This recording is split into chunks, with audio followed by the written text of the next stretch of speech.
Doctor Baba Saheb Ambedkar open university.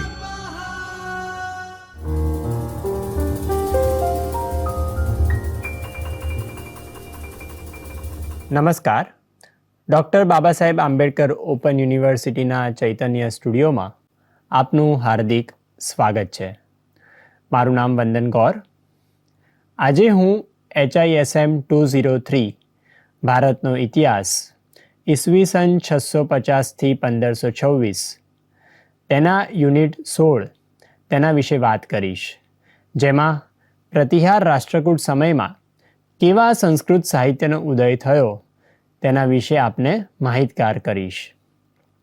આ સમયગાળામાં કેટલીય ડાયનેસ્ટીઝ, કેટલાય વંશો તેઓએ ભારત પર રાજ્ય કર્યું.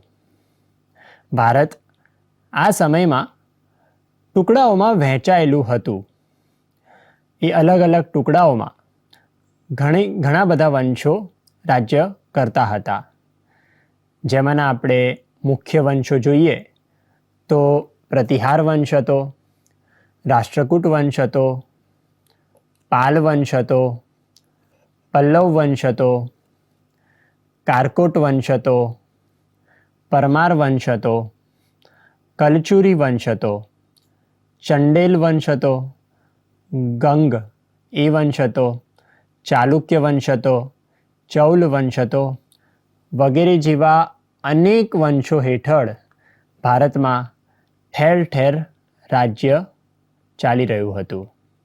સામાન્યતઃ ઉત્તર ભારતમાં પ્રતિહાર વંશ બળવાન હતો અને દક્ષિણ ભારતમાં રાષ્ટ્રકૂટ વંશ બળવાન હતો.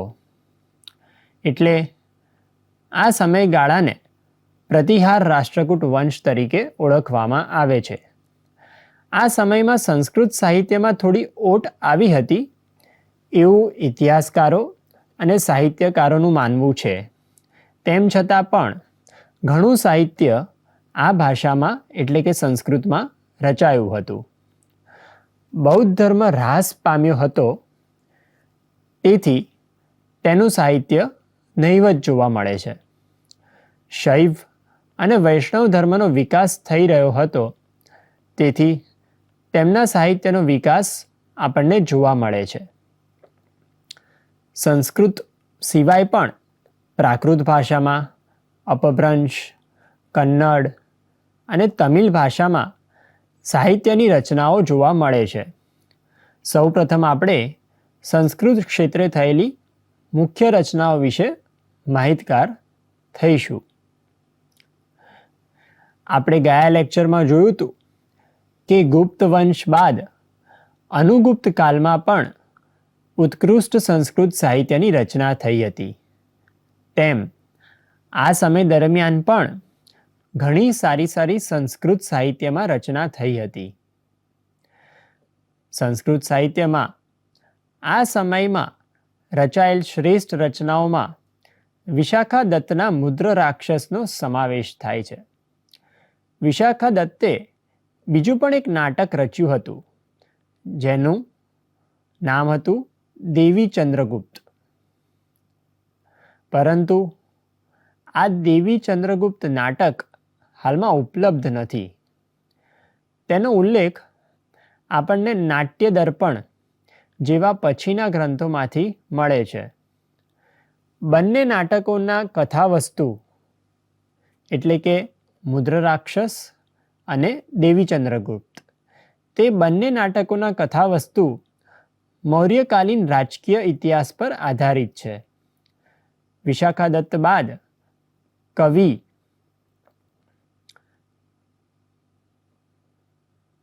ભીમે સ્વપ્ન દશાનંદ નામક નાટક રચ્યું અને વિશાખા દત્તના મુદ્ર રાક્ષસની પરિપાટી પર પ્રતિભા ચાણક્ય નાટક રચ્યું. સાથે સાથે કવિ મુરારીએ અનર્ઘ રાઘવ નાટક રચ્યું.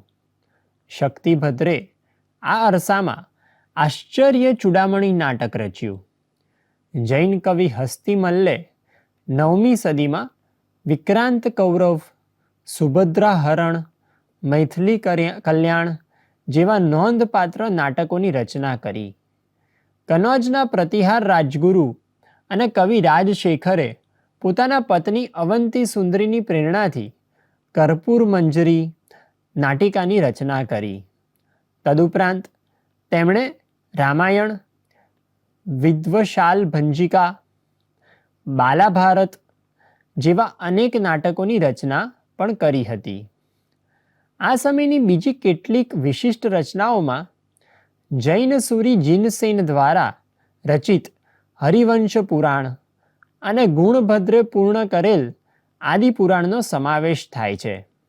સાથે સાથે વર્ધમાન ચરિત, યશોધર ચરિત, વક્રોક્તિ પંચાશિખા, કાદંબરી કથાસાર, યુધિષ્ઠિર વિજય, શૌરિક કથોદય અને ત્રિપુર દહનનો સમાવેશ થાય છે. શ્લેષ કાવ્યોમાં નવ સહસાંક, બૃહત કથાકોશ અને રાઘવ પાંડવીયનો સમાવેશ થાય છે. આ સમયમાં અનુગુપ્ત કાલની જેમ કેટલાક સ્તોત્રો પણ રચવામાં આવ્યા હતા, જેમાં દેવી શતક, સ્તોત્રાવલી, મુકુંદમાલા, શ્યામલા દંડક, ચતુર્વિશતિ જીન સ્તુતિ, ઋષભ પંચાશિકા, ભક્તામર સ્તોત્ર જેવા અનેક સ્તોત્રો રચવામાં આવ્યા હતા. શંકરાચાર્ય પણ આ સમયમાં સ્તોત્રો રચ્યા હોય એવું માનવામાં આવે છે. ભજગોવિંદમ ભજગોવિંદમ ગોવિંદમ ભજ મૂઢ મતે એ જે પ્રખ્યાત સ્તોત્ર તે શંકરાચાર્ય આ સમયમાં રચ્યું હોય એવું માનવામાં આવે છે. તેવી જ રીતે આ કાળમાં ચંપુ સાહિત્યનો પ્રાચીનતમ નમૂનો મળે છે. આયુર્વેદને લગતો ધન્વંતરી નિઘંટુ કોશ આ સમયમાં રચાયો હતો. આ સમયમાં જ કાવ્યશાસ્ત્રમાં નોંધપાત્ર વિકાસ થયો હતો. અલંકાર સાર સંગ્રહ, કાવ્યાલંકાર, કાવ્યાલંકાર સૂત્રવૃત્તિ, વક્રોક્તિ જીવિત જેવા કાવ્યશાસ્ત્ર અને અલંકાર શાસ્ત્રને લગતા નોંધપાત્ર ગ્રંથો આ સમયમાં રચાયા હતા. ધ્વન્યાલોક જેવા ગ્રંથો પર આ સમયમાં ટીકા પણ લખવામાં આવી હતી, જે અભિનવગુપ્તે લખી હતી. કાવ્યશાસ્ત્ર અને નાટ્યશાસ્ત્રને લગતા આ સમયમાં બીજા કેટલાક ગ્રંથોમાં કાવ્યમીમાંસા, અભિધાવૃત્તિ માતૃકા અને દશ રૂપકનો સમાવેશ થાય છે. ગણિતના ક્ષેત્રે આ કાળમાં અમુક ગ્રંથો લખવામાં આવ્યા હતા, જેમ કે શ્રીધર રચિત ગણિત સાર, મહાવીર રચિત ગણિત સાર સંગ્રહ તથા મનુ રચિત બૃહન્માનસ. આ સમયમાં પુરાણ ગ્રંથો કેટલાક નવા ઉમેરાયા હતા એવું ઘણા વિદ્વાનોનું માનવું છે. આમ તો સામાન્ય રીતે આપણને ક્રોનોલોજી ખબર જ છે કે ગુપ્તકાલ સમયમાં પુરાણ ગ્રંથોની રચના થઈ હતી. ઘણા બધા પુરાણ ગ્રંથો ગુપ્તકાળમાં રચાયા હોય એવું ઘણા ઇતિહાસકારોનું માનવું છે. અને તે સમય પછી આ પુરાણોમાં ઉમેરો થયો હોય, ક્ષેપક જેને આપણે કહી શકીએ, એવા ઉમેરા પછીના કાળમાં થયા હોય એવું ઇતિહાસકારોનું માનવું છે.